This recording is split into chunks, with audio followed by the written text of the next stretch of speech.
everyone. Welcome to the Zest, the official podcast of Orange Coast Magazine. I'm Chelsea Rainieri, and today we have a very special episode with a Zest partner. He is the owner of Epic Ceramic and Stone, a luxury tile and stone installation company. This month, he's being featured in our November issue as well, so be sure to grab a copy and to read more about him. Thank you so much for being here today, Josiah Lilly. Thank you for having me here, Chelsea. Of course. So you have such an incredible story. I would love to just dive right in. In 1989, at just 16 years old, you got a job doing stucco at a house in Dana Point. So what initially drove you to take this position? So, I was a typical teenager. I had 16, just got my license, had got a pretty crappy truck and needed to pay for that. Wanted to have cool clothes, hang out with my friends, surf. And my parents didn't have a lot financially, kind of lived month to month, paycheck to paycheck. So I wanted to be able to provide for myself and support myself, help out my family.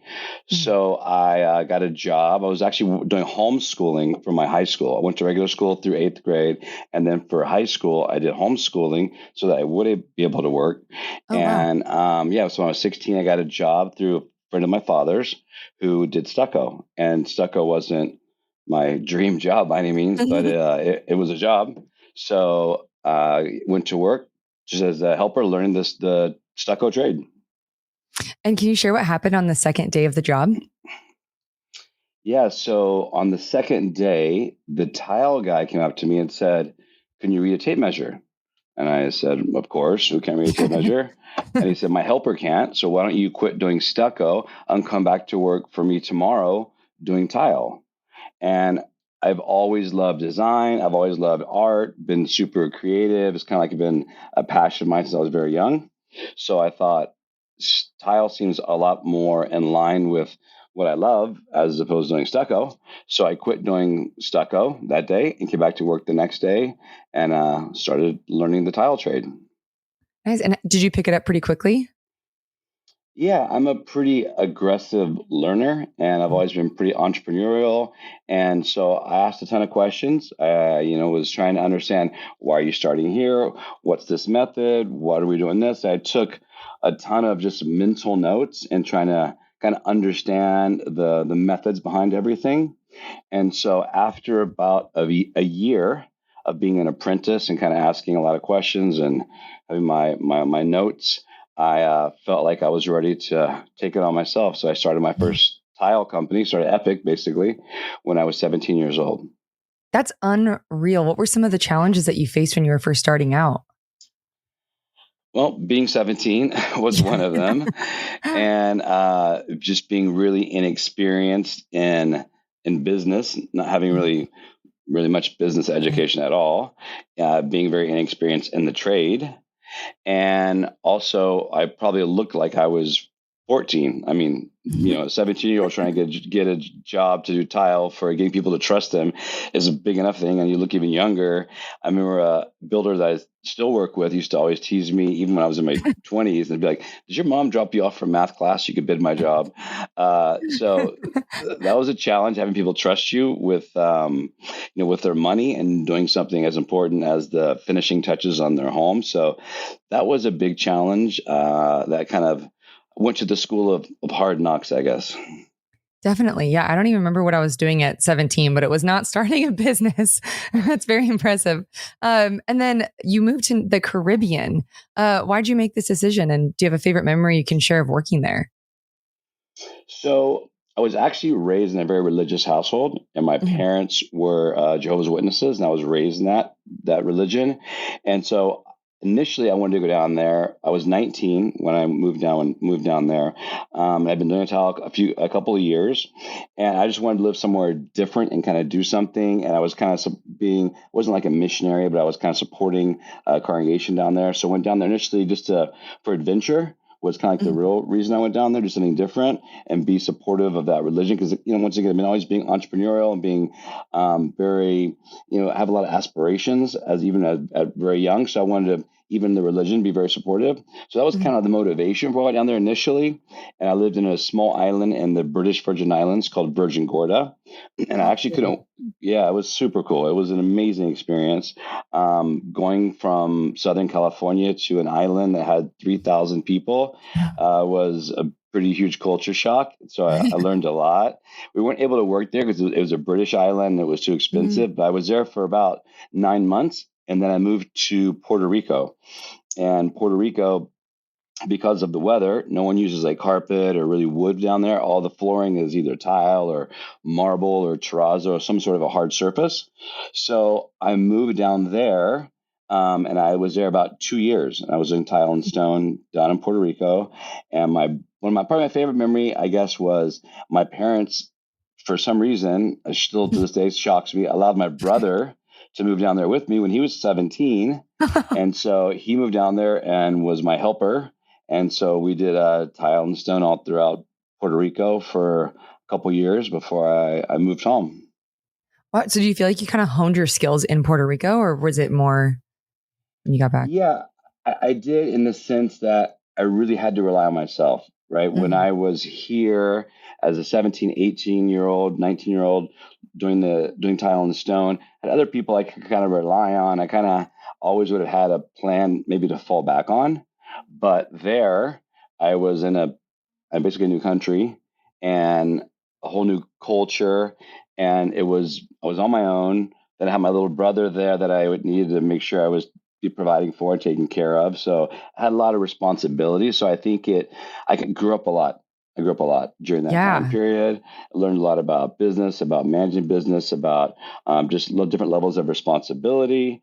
So yeah, it was, and also learning how to deal with, as a businessman, dealing with different cultures, dealing with certain expectations maybe you weren't used to. So there were a lot of challenges that I had to overcome that I'm sure helped to refine me in my youth. Yeah, definitely. And then you moved back to Southern California a couple years later. And then 8 years after that, you bought your first commercial building and built the shop from the ground up. So how did your passion for stone and tile kind of evolve over this period of 8 years? So when I was doing tile and stone initially, when I came back to California, the tile and stone is there are two kind of aspects to the industry. There's the actual tile and stone part, and then you've got your fabrication, your solid like slabs where you do fabrication in the shop and installation. So I had always done the tile and stone installation in house myself, my helper, my guys, and the team I started building, and the actual fabrication component I actually subcontracted out. After a few years of doing that, I realized that I was now relying on a team I didn't have control over to execute the job. And I've always been very, very passionate about doing things at a very high level. My dad was a perfectionist, and that kind of ingrained that in me. I've always had that mindset. So after a period of time, I realized working with a subcontractor, if they didn't have the quality I expected, if they didn't show up on time, at the end of the day, it was my name, it was Epic who was responsible, and I didn't really have control over that. So when I bought that shop, because really the shop was designed for fabrication, because you need to have machinery, you have to have a place where you can store your slabs. A lot more is required when you enter the fabrication aspect of the industry versus just tile and stone. You can kind of just have a garage and work on that, at some point. But when you're doing the actual fabrication, it requires more of, an established place, a shop. So that's why I bought the building, was because I was so passionate about having control over our projects, knowing that the quality would always be something that I could dictate and not relying on someone else, and then showing up on time. Because for me, that passion for excellence is not only the quality of the product, but also how you deal with people, showing up on time. There's a lot of layers to that. So I wanted to be in control and be able to truly deliver what I had created as an epic product. Yeah. And I've seen photos of your projects and they're stunning, like dream homes. They're gorgeous. And then also more recently in 2019, you moved your business into a 30,000 square foot building. Can you explain kind of what makes this a state of the art facility? Yeah. So this is the third shop I've built from the ground up. And hopefully my last, because they're not easy to do, and they keep getting bigger and bigger. And yeah, so this building came with a massive yard. It had, once again, it's 30,000 square feet, so it's a really big footprint. And it's Yeah. funny, we've been here only about 5 years, and when I first took it over, I remember walking in going, how in the world am I ever going to fill this building up? It's so huge.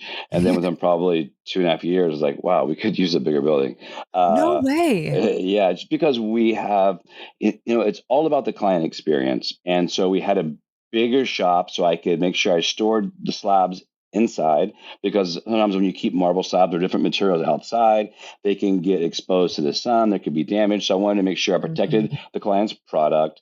I wanted to give a big enough space for us to implement new machinery, new technology, and to really create a lot of shops in general, but also here in California, are really dirty and dusty. And we wanted to create a very, very clean facility where clients could come in, watch us fabricate, not worry about walking out looking like they just entered a dust Yeah. zone. So, we recycle all of our water. We installed overhead cranes that can move everything, so you don't have forklifts going in and out. So I kind of had this vision for creating a really high level fabrication shop, and we needed a bigger footprint to be able to do that. So that was kind of what was the motivating factor. Yeah. That's such an awesome idea with the cranes that move overhead rather than having, like, it sounds really nice. And I've never even been there. So tell me about some of the technology that you use. So, one thing I've always done is tried to reinvest in the business Mhm. and the technology that we use. The goal has always been to make the customer experience, the client experience, as personal as possible. Over the years, our jobs have just gotten bigger and bigger and more detailed and more expensive, and a higher level of quality, higher level of material. So we want the client to feel like they're a part of that process, because the tile and stone portion, it's really personal, right? Because if you think about what we do, is we do kitchens where you're going to feed your family and you're going to sit around with friends and tell stories, where you're going to the bathroom where either you want to go to unwind after a long day and take a nice warm bath, or you're going to bathe your children. So these are such important areas of a home where really memories are made. Mhm. So we want that experience for the client to be involved in that, because I always say we're kind of like the fashion for your home. You don't walk into a house and go, Yeah. nice drywall. You walk in and go, wow, beautiful wood floors, or beautiful cabinetry, or beautiful stone. So we want the client's experience to be really personal. So we have some technology. We just recently reinvested in a new a scanner out of built and design in Portugal. It actually scans the slab. So when your slab comes in, it gets scanned. Then we do all of our templates are done digitally. So now we can show a full 3D rendering of the kitchen, the shower, the bathroom for the client, so they can see exactly how their material is going to look in their actual bathroom or their kitchen before we ever cut anything. We have just recently this year we invested about 400 and some $1,000 in a couple new machines that will do different kinds of finishes on stone. So slabs that might have gotten damaged for through various reasons, we can now refinish them. We can create different textures on them. So we're always trying to be really innovative. I feel like our industry specifically can get super old school, and guys are kind of like, oh, we've always done it this way, so why would we change? And I've always wanted to stay far ahead of the curve and wanted to put the money back in there. But the ultimate goal has always been to make the client's experience more personal. We want them to feel like they're involved, because it's a ton of money. It's so Mhm. personal, and it's such an important component of your home. We want you to be part of that experience and to feel. We want your trust, right? Like, it's a lot of money, and a lot of Yeah. trust is required. Yeah, I have a lot of friends that are starting to buy homes now and do renovations, and it seems like, as you mentioned, it can be a daunting process.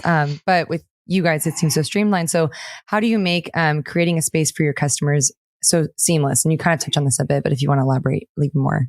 So, like, one of the things we did in our new shop was we have a dedicated area where we scan those slabs, and then we do our layout. So we have like a big screen TV where the clients can come in and they can sit down with us and they can watch those templates be placed on their slabs and then moved around to create the best layout. Because certain clients might want the veins to match a certain way. Another client could go, I don't like that. I want to be the opposite. So it's very Oh, subjective. It's very, very subjective. Two different people could see the same slab and both could go, hey, this vein, I don't like it. Make sure you put the sink cut out there. And the next client goes, that vein's beautiful. I want that in the middle of my island.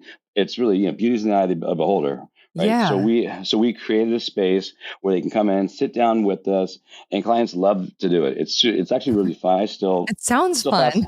it fascinates me, and I've seen it done 1,000 times. But it's a really cool, fun, interactive process. And then once again, we heavily use water recycling and keep our shop super clean so that clients can literally walk through our shop right where we're fabricating and cutting slabs and not get dusty or dirty and actually be involved in the process. And whenever clients come to our shop, we always leave it open for them to do so. They're always really blown away at how clean it is and how inviting and how interactive what we've made it, which is what's been the ultimate goal. Yeah, you guys make it sound so fun and easy. It sounds like something to get excited about for a client. And the tile and stone process is so complicated. I've got friends who do like wood floor, for example. Mm-hmm. You think about a big house, you go, oh, cool, we've got maybe one or two species of wood floor, and there could be a lot of it, but it's rather simple. But you think about these projects we're doing.